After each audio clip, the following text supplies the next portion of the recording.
नमो अरिहन्ताणम् नमो सिद्धाणम् नमो आयरीयाणम् नमो वज्झायाणम् नमो लोये सौवसावूणम् मोक्षमार्गस्य नेतारम् भेत्तारम् कर्म भूभृताम् ज्ञातारम् विश्वतत्त्वानाम् वंदे तत्गुणलब्धये। 1008 श्री मूलनायक आदिनाथ भगवान की जय। द्वासांग जिनवाणी माता की जय। आचार्य श्रेष्ठ आचार्य गुरुवर श्री 108 पूज्यपाद स्वामी महाराज की जय। आचार्य श्रेष्ठ आचार्य गुरुवर श्री 108 विद्यासागर जी महाराज की जय। जगत पूज्य निर्यापक श्रमण मुनि पुंगव श्री 108 सुधा सागर जी महाराज की जय। समस्त मुनि संघ की जय। आलोक मोदी स्वाध्याय सुधा यूट्यूब चैनल पर आप सभी दर्शकों का एक बार पुनः हार्दिक स्वागत, हार्दिक अभिनंदन। पूज्यवर आचार्य पूज्यपाद स्वामी जी द्वारा रचित इस सर्वार सिद्धि ग्रंथराज का हम सभी स्वाध्याय कर रहे हैं और स्वाध्याय की श्रृंखला में 6वें अध्याय के अंतर्गत कर्मों के आश्रव का विशेष वर्णन हम सभी लोग पढ़ रहे हैं। इस विशेष वर्णन में ज्ञानावरण आदि 8 कर्मों के पृथक पृथक आश्रव के कारण बताए जा रहे हैं कि आखिर ऐसी कौन सी क्रियाएं या कौन से हमारे परिणाम होते हैं जिनसे ज्ञानावरण आदि 8 कर्मों का बंध होता है। इनमें हमने ज्ञानावरण, दर्शनावरण, सातावेदनी, असातावेदनी, दर्शन मोहिनी और चारित्र मोहिनी, इन सभी कर्मों के आश्रव के कारणों को हमने समझ लिया है। अब आज की कक्षा में हम आयु कर्म के आश्रव के कारणों को समझेंगे। आयु कर्म क्या कहलाता है, आयु कर्म का बंध किन परिणामों से होता है, कब होता है, इन सभी विशेषताओं को हम सभी आज की कक्षा में समझेंगे। सबसे पहले यह जानने का प्रयास करेंगे कि आयु कर्म करता क्या है। 2 प्रकार के कर्म होते हैं, आप सभी ने सुने होंगे, नरकायु, त्रियंचायु, मनुष्यायु और देवायु। इसी प्रकार से नरक गति, त्रियंच गति, मनुष्य गति और देव गति। तो ये जो 4 गति कर्म हैं या 4 आयु कर्म हैं, सबसे पहले इन दोनों कर्मों में अंतर अपन स्पष्ट करेंगे कि ये दोनों में क्या अंतर है। तो कर्म 8 हैं। 8 कर्मों में एक कर्म है आयु कर्म और एक कर्म है नाम कर्म। आयु कर्म के भी ये 4 भेद किए जाते हैं और नाम कर्म के जब हम 93 भेद करते हैं तो उनमें सर्वप्रथम गति कर्म का भेद बनता है, जिस गति कर्म के भी यही 4 भेद बनते हैं। गति कर्म का काम क्या है? गति कर्म का काम यह है कि जो हमें उस पर्याय में ले जाता है। जैसे हम मनुष्य हैं और यहां से मरण करके हमें यदि देव आयु का बंध हुआ है तो हमारा अगला भाव देवों का होगा, लेकिन देवों तक ले जाने का काम किसका है और देवों के शरीर की प्राप्ति कराने का काम किसका है? ये उस पर्याय को प्राप्त कराने का काम गति कर्म का होता है। तो देवगति नाम कर्म के उदय से यह आत्मा इस भाव से अगले भाव की ओर, देवों की ओर गमन करेगी और हमें देवों का शरीर प्राप्त होगा। त्रियंच गति नाम कर्म के उदय से हम त्रियंचों की ओर गमन करेंगे और त्रियंच का शरीर हमें प्राप्त होगा। मनुष्य गति नाम कर्म के उदय से हमें मनुष्य का शरीर प्राप्त होगा। लेकिन अब ये जो शरीर हमें प्राप्त हुआ है, इस शरीर में हमारी आत्मा कब तक रहेगी? ये जो शरीर हमें प्राप्त हुआ है, इसमें ये आत्मा कब तक रहेगी, कब तक इस शरीर को नहीं छोड़ेगी? उस भव धारण की स्थिति को बताने वाला जो कर्म है उसे आयु कर्म कहते हैं। त्रियंच गति नाम कर्म के उदय से त्रियंच का शरीर मिला है, लेकिन आत्मा त्रियंच के उस शरीर में कब तक रहेगी, ये आयु कर्म का काम होता है। जितनी आयु होती है उतने समय तक यह इस शरीर के साथ रहेगी। आयु कर्म का क्षय होते ही हमारा मरण हो जाता है और यह आत्मा इस शरीर को छोड़ देती है, अब अगले शरीर के प्राप्त करने के लिए गति करेगी। तो आयु कर्म और गति कर्म में क्या अंतर है? आयु कर्म एक शरीर में रोके रखता है और गति कर्म उस शरीर की प्राप्ति कराता है। अब इन दोनों अंतर के अलावा अपन को एक और अंतर समझना है कि आयु कर्म का बंध जीवन में एक बार ही होता है और गति कर्म का बंध प्रति समय होता है। यदि हमारी आयु 60-70 वर्ष की है तो हम अगला भाव कौन से में जाएंगे, किस गति में जाएंगे, कौन सी पर्याय धारण करेंगे, तो आयु कर्म का बंध इस भाव में एक बार ही होगा, पूरे 60 वर्ष 70 वर्ष की आयु में एक बार। लेकिन गति कर्म का बंध प्रति समय चलता रहता है। फिर जब गति कर्म का बंध प्रति समय चल रहा है और आयु कर्म का बंध जब एक बार होता है, तो जो आयु कर्म बंध जाता है, गति कर्म उसी अपेक्षा से जैसा आयु कर्म का उदय आएगा उसी गति कर्म का उदय आएगा।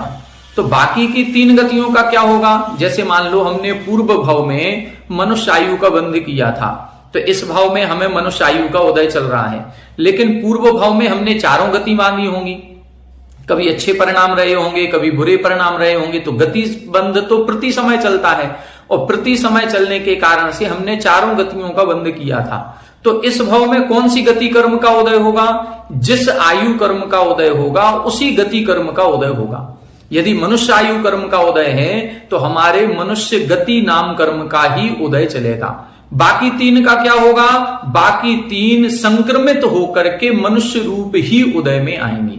संक्रमण की एक व्यवस्था होती है, तो वह संक्रमण होकर के देवगति जो हमने बांधी थी या नरक गति बांधी थी या त्रियंच गति बांधी थी, वो तीनों परिवर्तित होकर के मनुष्य रूप ही उदय में आएंगे। आयु कर्म में संक्रमण नहीं होता, ये अपन को विशेष ध्यान रखना है। आयु कर्म जीवन में एक बार बंधता है और आयु कर्म में संक्रमण नहीं होता। ऐसा नहीं है कि हमने मनुष्य आयु बांध ली, अब ये बदल करके त्रियंच रूप हो जाएगी, या नरक आयु बांध ली उसको हम बदल करके देव रूप कर लें। नहीं, जो आयु हमने बांधी है उस आयु का ही उदय प्राप्त होगा और हमें उसका फल भोगना पड़ेगा। तो आयु कर्म में संक्रमण नहीं होगा, इसको हम बदल नहीं सकते। हाँ, आयु कर्म जो हमने बांधा है उसकी स्थिति में कम और ज्यादा कर सकते हैं। कम करने को अपकर्षण कहते हैं, ज्यादा करने को उत्कर्षण कहते हैं। तो उत्कर्षण और अपकर्षण हो सकता है, लेकिन हम उसको बदल नहीं सकते। जैसे राजा श्रेणिक था, राजा श्रेणिक ने नरक आयु का बंध किया, तो जब उसके तीव्र कसाय रूप परिणाम थे उसने 33 सागर की आयु का बंध कर लिया। बाद में उसके परिणाम सुधर गए, परिणामों में विशुद्धि आई, उस कारण से उसने उस आयु को घटा दिया और 33 सागर से घटा करके मात्र 84,000 वर्ष का कर दिया। तो ये आयु कर्म में अपकर्षण उसके हो गया। तो अपकर्षण कर सकते हैं, इसी प्रकार से उत्कर्षण भी कर सकते हैं। यदि हमने देवायु का बंध किया है और देवायु में अभी पहले दूसरे स्वर्ग की आयु का बंध किया, बाद में हमारे और विशुद्ध परिणाम बने, हमने संयम धारण कर लिया, हम मुनि बन गए, हम ध्यान में लीन हो गए। अब उस समय यदि कोई आयु का बंध होगा तो हमारी पहले दूसरे स्वर्ग की आयु से बढ़ करके फिर हम 16वें स्वर्ग की आयु का या 9 ग्रहवेक या 5 अनुत्तर की आयु का भी बंध कर सकते हैं। लेकिन अंतर क्या होता है? अंतर इतना होता है, आयु का घटना ये तो जीवन में कभी भी संभव है, लेकिन आयु का बढ़ना अपकर्ष काल में ही होता है। आयु का जो बंध होता है, आयु का बंध कब होता है? तो आयु का बंध 8 अपकर्ष कालों में होता है। और जब आयु का बंध अपकर्ष कालों में होता है तो आयु का उत्कर्षण भी अपकर्ष कालों में ही होता है। ये अपकर्ष काल क्या कहलाते हैं? अपकर्ष काल का मतलब है आयु बंध के योग्य परिणाम होना। हमारी आयु का बंध, आगामी जो हम आयु बंध करेंगे वो इस जीवन में केवल एक बार बंधेगी। तो वो एक बार, वह समय कब आएगा? वह समय जो आएगा वो हमारी इस जो आयु हम बांध करके आए हैं, जो हमारी भुज्यमान आयु है जिसका हम भोग कर रहे हैं, इस भुज्यमान आयु के 3 भाग करेंगे। 3 भाग करने के बाद 2 भाग निकल जाने पर, 2/3 भाग निकल जाने पर जब 1/3 भाग शेष रहेगा तो जो प्रथम अंतर मुहूर्त आता है उस प्रथम अंतर मुहूर्त में ही आयु बंध के योग्य परिणाम बनते हैं। आयु बंध कब होगा? यदि मान लो हमने 81 वर्ष की आयु बांधी है या 81 वर्ष की आयु का बंध करके हम इस भाव में आए हैं, अब हमारी 81 वर्ष की आयु है, तो आगामी आयु का बंध कब होगा? इस 81 वर्ष की आयु के हम 3 भाग करेंगे, 27, 27, 27। इसमें से 2 भाग निकल जाएं, 27 वर्ष पहला भाग, 27 दूसरा, मतलब जब हम 54 वर्ष की हमारी आयु होगी तो 54 वर्ष पूरा होते ही जो प्रथम अंतर मुहूर्त आएगा, उस प्रथम अंतर मुहूर्त में हमारे आगामी आयु बंध के योग्य परिणाम बनेंगे। यदि उस अंतर मुहूर्त में हमारा आयु बंध हो गया तो ठीक है, और यदि नहीं हुआ तो अब कितनी आयु शेष बची है? 54 निकल गई थी, अब बची 27 वर्ष। तो इस 27 वर्ष के पुनः 3 भाग करेंगे, और इन 3 भागों में से पहले 2 भाग निकल जाने पर, मतलब जो 27 वर्ष की आयु बची उसके 3 भाग किए तो 9, 9 और 9। अब इनमें से पहले 2 भाग मतलब 18 वर्ष निकल जाने पर फिर जो प्रथम अंतर मुहूर्त आएगा, 54 वर्ष हमने पहले अपकर्ष काल में निकाल दिए, 18 वर्ष फिर दूसरे में निकाले, मतलब 54 और 18 72 वर्ष की आयु जो हमारी निकल जाएगी, तब दूसरा जो अंतर मुहूर्त आएगा, प्रथम अंतर मुहूर्त या दूसरा अपकर्ष काल आएगा, उसमें आयु बंध के योग्य परिणाम बनेंगे। यदि उसमें हमारा आयु बंध हो गया तो ठीक, और नहीं हुआ तो फिर पुनः जो शेष बची हुई आयु है उसके पुनः 3 भाग किए जाएंगे। फिर वही प्रक्रिया 2 भाग निकल जाने पर फिर प्रथम अंतर मुहूर्त होगा जब तीसरा अपकर्ष काल आएगा। ऐसे कितने अपकर्ष काल आएंगे? ऐसे अधिकतम 8 अपकर्ष काल आते हैं, 8 से ज्यादा नहीं आएंगे।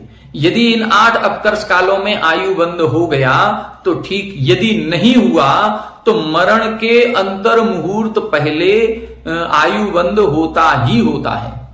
इस कितने समय पूर्व होगा? इस समय को असंक्षेपाद्धा काल कहा जाता है। आगम में यह शब्द मिलता है असंक्षेपाद्धा काल, मतलब इस अंतर मुहूर्त के पहले पहले आयु बंध होगा ही होगा। ये कितना होता है? ये बहुत सूक्ष्म होता है, 1 सेकंड भी हो सकता है, 1 सेकंड का कई हिस्सा भी बन सकता है। जैसे किसी का अचानक से भी मरण होगा, मान लो ट्रेन के नीचे आया और पहिए के नीचे आया, एक्सीडेंट हुआ, गर्दन बिल्कुल धड़ से अलग हो गई, तो भी उसको 1 सेकंड 2 सेकंड तो मरने में लगेंगे ही लगेंगे। यदि किसी ने पूर्व में आयु का बंध नहीं किया है तो फिर ये 1-2 सेकंड जो लग रहे हैं, इतने में उसका आयु बंध हो जाएगा। आयु बंध होने के बाद ही यह जीव मरण करेगा। बिना आयु बंध किए जीव का मरण नहीं होगा, क्योंकि यदि बिना आयु बंध के मरण कराएंगे तो आत्मा फिर जाएगी कहां? कौन सी आयु में, कौन सी गति में जाएगी? तो आयु बंध जरूर होगा, उसके बाद ही मरण होता है। अब ये जो 8 अपकर्ष काल आए हैं, इन्हीं 8 अपकर्ष कालों में आयु बंध होता है। आयु बंध जैसे मान लो पहला अपकर्ष काल आया, दूसरा अपकर्ष काल आया, तीसरा आया, इनमें आयु बंध के योग्य परिणाम नहीं बने, तो ऐसे कौन से परिणाम होते हैं जिनमें आयु का बंध होता है? तो लेस्या के मध्यम अंश में आयु का बंध होता है। उत्कृष्ट अंश हैं तो भी आयु का बंध नहीं होगा, जघन्य अंश हैं तो भी आयु का बंध नहीं होता है, मध्यम अंश के परिणामों में आयु का बंध होता है। अब ये मध्यम अंश के परिणाम कैसे होते हैं, इसके बारे में हम विस्तार से कुछ आपको नहीं बता पाएंगे, क्योंकि ग्रंथों में इससे ज्यादा विस्तार लिखा नहीं है, केवल इतना ही लिखा है कि मध्यम अंश के परिणामों में आयु बंध होता है। ये मध्यम अंश के परिणाम कैसे होते होंगे, इसके बारे में कुछ नहीं कहा जा सकता। तो मध्यम अंश के परिणामों में आयु बंध, यदि वो मध्यम अंश के परिणाम नहीं है तो फिर अपकर्ष काल में आयु बंध नहीं हो। अब ये जो आयु बंध है, ये आयु बंध कितनी बार हो सकता है? ये 8 अपकर्ष काल हैं तो 8 बार भी आयु का बंध हो सकता है, लेकिन शर्त एक रहेगी कि जिस आयु का बंध हमने प्रथम अपकर्ष काल में किया है उसी आयु का बंध आगे के अपकर्ष कालों में होगा। ऐसा नहीं होगा कि प्रथम अपकर्ष काल में देवायु बांधी और दूसरे अपकर्ष काल में नरक आयु बांध ले, नहीं। आयु का बंध जीवन में एक बार ही होगा। जो आयु हमने एक बार बांध ली उसी का बंध आगे के अपकर्ष कालों में हो सकता है। अब जो ये अपकर्ष कालों में बंध होता है, मान लो प्रथम अपकर्ष काल में हमने देवायु का बंध किया और 18 सागर की आयु का बंध किया। अब दूसरा अपकर्ष काल आया और दूसरे अपकर्ष काल में हमारे परिणाम बहुत ज्यादा विशुद्ध हो गए।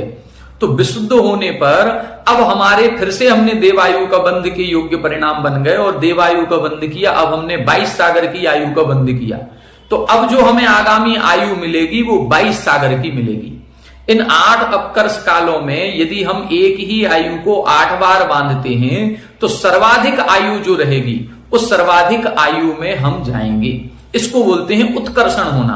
पहले 18 सागर की बांधी थी, फिर 22 सागर की, तो ये उत्कर्षण हुआ। ये उत्कर्षण कब होता है? ये उत्कर्षण केवल अपकर्ष काल में ही होता है। जो आयु का घटना है, ये घटना कभी भी हो सकता है। हमने 33 सागर की आयु बांधी और उसको घटा करके 84,000 वर्ष तुरंत 3 दिन के बाद ही हो गई। जिस समय सर्प डाला उस समय तो हमने 33 सागर की आयु का बंध किया, लेकिन 3 दिन बाद जाकर के जब सर्प निकाला और क्षमा प्रार्थी हुए, छायक सम्यक दर्शन आदि की प्राप्ति हुई, उस समय हमारी आयु घट गई। तो यहां अपकर्ष काल की आवश्यकता नहीं होती है। इस प्रकार से आयु कर्म को लगाया जाता है। जो आयु जितनी बांधी है उतनी ही भोगी जाती है क्या? तब अपन ने दूसरे अध्याय में एक सूत्र पढ़ा था कि उपपात जन्म वाले, असंख्यात वर्ष की आयु वाले भोग भूमिया जीव और उसी भव से मोक्ष जाने वाले जो जीव हैं, इनके पूरी आयु को भोग करके ही मरण होता है, बीच में मरण नहीं होता। जैसे देव हैं, नारकी हैं, इनके जितनी आयु ये बांधेंगे, इनको पूरी आयु भोगनी ही पड़ेगी। एक भी समय उसमें कम नहीं कर सकते, ये चाहे करके भी मर नहीं सकते। इसी तरह से भोग भूमिया जीव, भोग भूमिया मनुष्य त्रियंच, और इसी तरह से तद्भव मोक्षगामी, जिनका पूर्व भाव में ही ये निश्चित हो गया कि ये आगामी भाव में मोक्ष जाएंगे, ऐसे जीवों का अकाल मरण नहीं होता। अन्य जीवों का हो सकता है। तो पूरी आयु को भोग करके भी मरण हो सकता है और पूरी आयु को बिना भोगे ही, यदि अकाल में ही सारे आयु कर्म के निषेक एक साथ झड़ जाएंगे तो बीच में भी मरण हो सकता है। निषेक सारे झड़ेंगे। जैसे कई बार आपने देखा होगा कि कोई एक मटका है और मटके से एक एक बूंद पानी नीचे चू रहा है, गिर रहा है।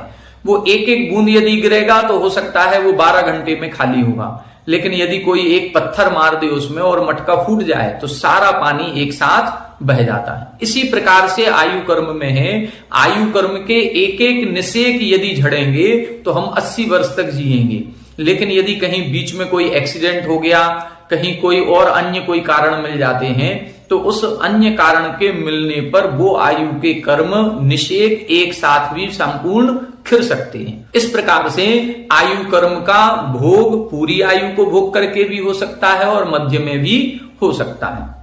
तो आयु कर्म के बारे में ये एक सामान्य जानकारी थी।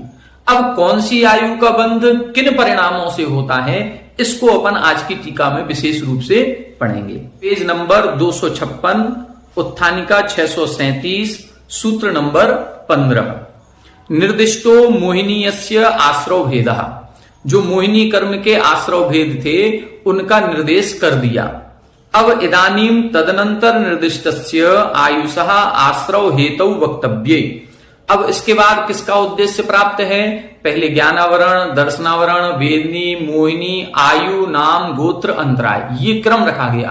तो मोहिनी कर्म के बाद किसका क्रम है? आयु कर्म का।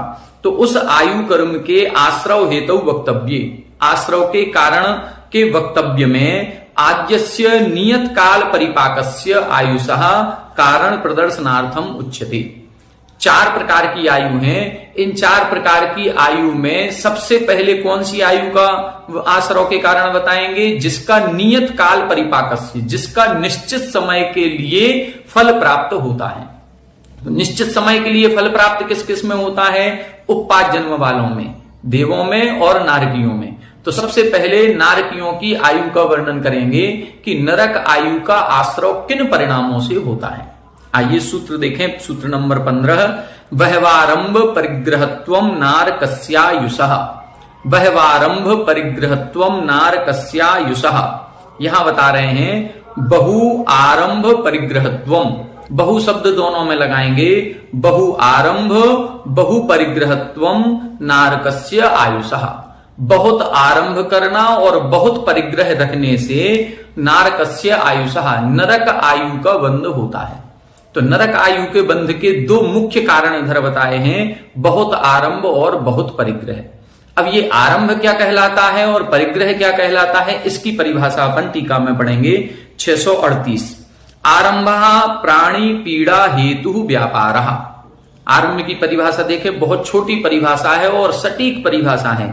आरंभः प्राणी पीड़ा हेतु व्यापारः, जिसमें प्राणियों को पीड़ा पहुंचती है ऐसा कोई भी व्यापार, व्यापार का मतलब क्रिया, व्यापार का मतलब बिजनेस नहीं है, व्यापार का मतलब क्रिया। घर गृहस्थी की कोई भी क्रिया, चाहे हम चल रहे हों, उठ रहे हों, बैठ रहे हों, पोंछा लगा रहे हों, झाड़ू लगा रहे हों, कपड़े धो रहे हों, खाना बना रहे हों, व्यापार आदि कर रहे हों, कोई भी क्रिया की जाएगी और यदि उस क्रिया में प्राणियों को, कोई भी सूक्ष्म प्राणी हो चाहे कोई बड़ा प्राणी हो, स्थूल हो, किसी भी प्राणी को यदि पीड़ा पहुंचती है तो वो आरंभ कहलाएगा। अब ध्यान दें कि घर गृहस्थी के जितने भी कार्य हैं, एक भी कार्य ऐसा नहीं है जो बिना हिंसा के या बिना किसी जीव जंतुओं को पीड़ा दिए हो जाए, हो ही नहीं सकता। कहीं ना कहीं किसी ना किसी स्थावर जीवों को चाहे त्रस्त जीवों को पीड़ा पहुंचती ही पहुंचती है। तो अब जहां जहां ये पीड़ा पहुंचेगी उसको हम आरंभ कहेंगे। परिग्रह किसे कहेंगे? मम इदम बुद्धि लक्षण परिग्रह। मम इदम, यह मेरा है, इस प्रकार की बुद्धि लक्षण, इस प्रकार की बुद्धि होना, ये परिग्रह कहलाता है। सब कुछ परिग्रह के अंतर्गत नहीं आएगा। संसार में इतने सारे पदार्थ हैं, वो सारे पदार्थ परिग्रह के अंतर्गत नहीं आएंगे। बस जिस पदार्थ के साथ हमारी ऐसी बुद्धि हो जाए यह मेरा है, बस यह मेरे पने का जो भाव होता है उसी को परिग्रह कहते हैं। जिन जिन पदार्थों के साथ यह लग जाए यह मेरा घर, मेरी गाड़ी, मेरी पत्नी, मेरा बेटा, मेरे पैसा, मेरी जमीन, मेरी जायदाद, ये जहां जहां मेरा शब्द लगेगा वह सब कुछ परिग्रह के अंतर्गत आ जाएगा। आरंभाश्च परिग्रहाश्च आरंभ परिग्रहा। यहां आरंभ और परिग्रह ये दो अलग अलग शब्द थे, दोनों का समास करके एक शब्द बना दिया। फिर वहवा आरंभ परिग्रहा यस्य स वहवारंभ परिग्रह। ऐसा आरंभ और ऐसा परिग्रह बहुत अधिक जब होता है और जिसके होता है उसको हम वहवारंभ परिग्रहत्व कहते हैं। मतलब ऐसी क्रियाएं करना जिन क्रियाओं में अत्यधिक जीवों की हिंसा होती हो। ऐसा व्यापार बिजनेस करना जिसमें हिंसात्मक ही व्यापार किया जाता है, या इस प्रकार से कोई क्रिया कर रहे हैं जिसमें अधिक हिंसा हो रही है, तो वो आरंभ की क्रिया कहलाएगी। अब क्रिया तो हम घर गृहस्थी में रहेंगे तो करनी ही पड़ेगी, बिना इसके नहीं होगा, लेकिन हम उस क्रिया को सावधानी पूर्वक करें, जितना हो सके उतना हिंसा से बचने का प्रयास करेंगे, तो फिर वो हमारा अल्प आरंभ, अल्प परिग्रह के अंतर्गत आ जाएगा। लेकिन हम बार बार वही क्रिया कर रहे हैं। घर में पोंछा लगाना है, एक बार लगा लिया, 2 बार, 4 बार, 10 बार लगाएंगे तो बहुत आरंभ, बहुत परिग्रह कहलाएगा। कपड़े धोना है तो कम से कम 2 दिन पहन लें कोई कपड़े, फिर उसके बाद धोएं।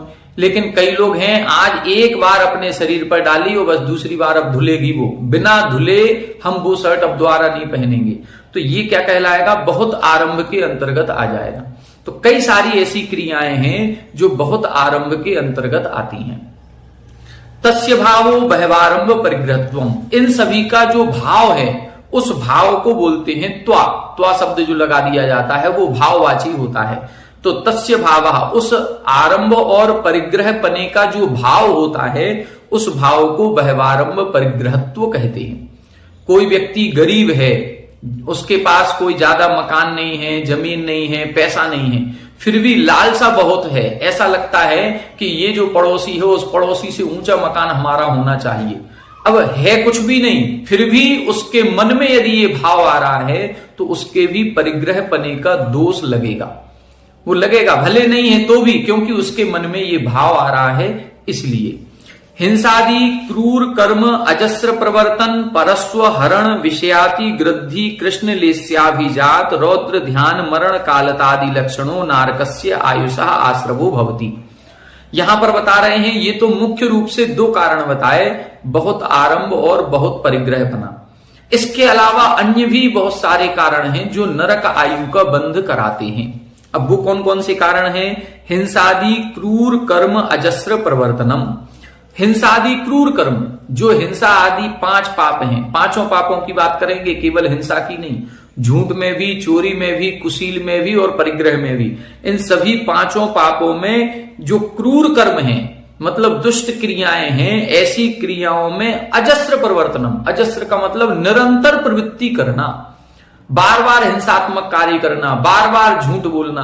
कभी कभार एकाध बार कोई झूठ किसी विशेष कारणवश बोल दिया वो अलग चीज है, लेकिन कुछ लोगों की आदत होती है झूठ बोलने की, बार बार झूठ बोलते हैं, दिन में 10 बार झूठ बोल देते हैं। चोरी करने की कभी इत्तेफाक से कभी किसी की भूली हुई पड़ी हुई चीज हम उठा लाए, हमको पता नहीं चला, अबुद्धिपूर्वक हो गई, वो अलग चीज है। लेकिन बार बार किसी की वस्तु को बुद्धिपूर्वक उठाने का प्रयास करना, ये चोरी। कुशील आदि में भी इसी प्रकार से निरंतर प्रवृत्ति करने से भी हमें नरक आयु का बंध होता है। और क्या लिखा? परस्वहरण। परस्वहरण का मतलब वही दूसरे की धन संपत्ति आदि का हरण करना। विषय अतिवृद्धि, जितने भी पंचेंद्री के विषय भोग हैं, 5 पापों की क्रियाएं हैं, इनमें अत्यंत आसक्ति पूर्वक भोग करना। एक तो होता है सामान्य से, जैसे भोजन करना पड़ रहा है, शरीर चलाना है, शरीर में एनर्जी चाहिए, इसलिए भोजन करना पड़ता है। मुनिराज भी आहारचर्या के लिए उठते हैं, लेकिन आसक्ति नहीं होती है। और हम सभी की विशेष आसक्ति पूर्वक आज तो ये पदार्थ बनना चाहिए, ये क्या है, अब यदि हमारी इच्छानुसार वो बन जाएगा तो हम अत्यंत आसक्ति से उसका भोग करेंगे। इसीलिए विषय अतिवृद्धि, पंचेंद्री के विषयों में यदि अतिवृद्धि हो रही है, अत्यंत आसक्ति हो रही है, तो वह आसक्ति का परिणाम भी नरक आयु का बंध कराएगा। कृष्ण लेस्याभिजात, कृष्ण लेस्या से उत्पन्न हुआ रौद्र ध्यान। कृष्ण लेस्या 6 प्रकार की लेस्याएं होती हैं, कृष्ण, नील, कापोत, पीत, पद्म और शुक्ल। कृष्ण लेस्या सबसे बुरी लेस्या होती है, क्योंकि उसमें थोड़े से स्वार्थ के लिए दूसरे का संपूर्ण विनाश कर दिया जाता है। जैसे कई बार मंदिरों में आपने चित्र देखा होगा कि एक पेड़ लगा हुआ है और उस पेड़ के फल किसी को चाहिए, तो 6 प्रकार के लोग हैं। कोई जड़ से ही उस पेड़ को उखाड़ रहा है, कोई मोटी मोटी डालियों को काट रहा है, कोई पतली टहनियों को काट रहा है, कोई पूरे गुच्छे को तोड़ रहा है, कोई पके फल को तोड़ रहा है और कोई नीचे गिरे हुए पके हुए फलों को उठा रहा है। बस इसी प्रकार से परिणाम होते हैं। हमें केवल पके हुए फल चाहिए थे, एक फल चाहिए था, लेकिन एक फल के लिए हम पूरा पेड़ यदि जमीन से उखाड़ेंगे तो ये हमारा कृष्ण लेस्या का परिणाम कहलाएगा कि हमारा फायदा होना चाहिए, दूसरे का कितना भी विनाश होए तो हो जाए। यदि इस प्रकार के परिणाम है तो वो कृष्ण लेस्या के परिणाम है, और जब जब इस प्रकार के परिणाम होंगे उससे नरक आयु का बंध होगा। रौद्र ध्यान अर्थात हिंसानंदी, मृषानंदी, चौर्यानंदी, परिग्रहानंदी, ये 4 प्रकार का रौद्र ध्यान कहा गया। तो ये रौद्र ध्यान हिंसा करने के बाद उसमें आनंद मनाना। एक तो होता है हमारे द्वारा किसी क्रिया करते समय हिंसा हो गई, लेकिन अब हमें उस हिंसा का पश्चाताप हो रहा है कि हमने थोड़े से सुख के लिए कितने सारे जीवों की हिंसा कर दी। लेकिन उस हिंसा में आनंद मनाना। हमारे घर में बहुत सारे मच्छर हो रहे थे, रात को नींद नहीं आ रही थी, लेकिन हमने ऑल आउट लगाई, सारे मच्छर एक बार में मर गए और हम चैन की नींद सो गए। अब हम सुबह उठे तो बड़े आनंद से, आज बहुत अच्छी नींद आई। हमने ऑल आउट लगा करके या कोई रिफिल लगा करके या कोई इस प्रकार के क्वाइल वगैरह जला करके सोए थे कि सारे मच्छर मर गए, कोई मच्छर नहीं आया। अब इसको कहेंगे हम हिंसा नंदी। हिंसा करके फिर उसमें आनंद मना रहे हैं। हमें नींद अच्छी आई, लेकिन हमने कितने सारे मच्छरों की नींद उड़ा दी, उनको बेहोश कर दिया, उनको जान ले ली, उनका वध कर दिया।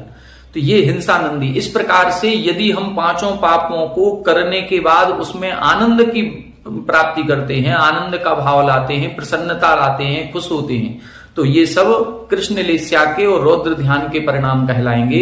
और इस समय यदि कोई आयु बंध होगा तो वो नरक आयु का बंध होगा। मरण कालतादि लक्षणों नारकस्य आयुषः आश्रवो भवति। और मरते समय यदि संक्लेश परिणाम हो रहे हैं, रौद्र ध्यान रूप परिणाम हो रहे हैं, कृष्ण लेस्या रूप परिणाम हो रहे हैं, तो निश्चित रूप से हमारे नरक आयु कर्म का आश्रव होता है।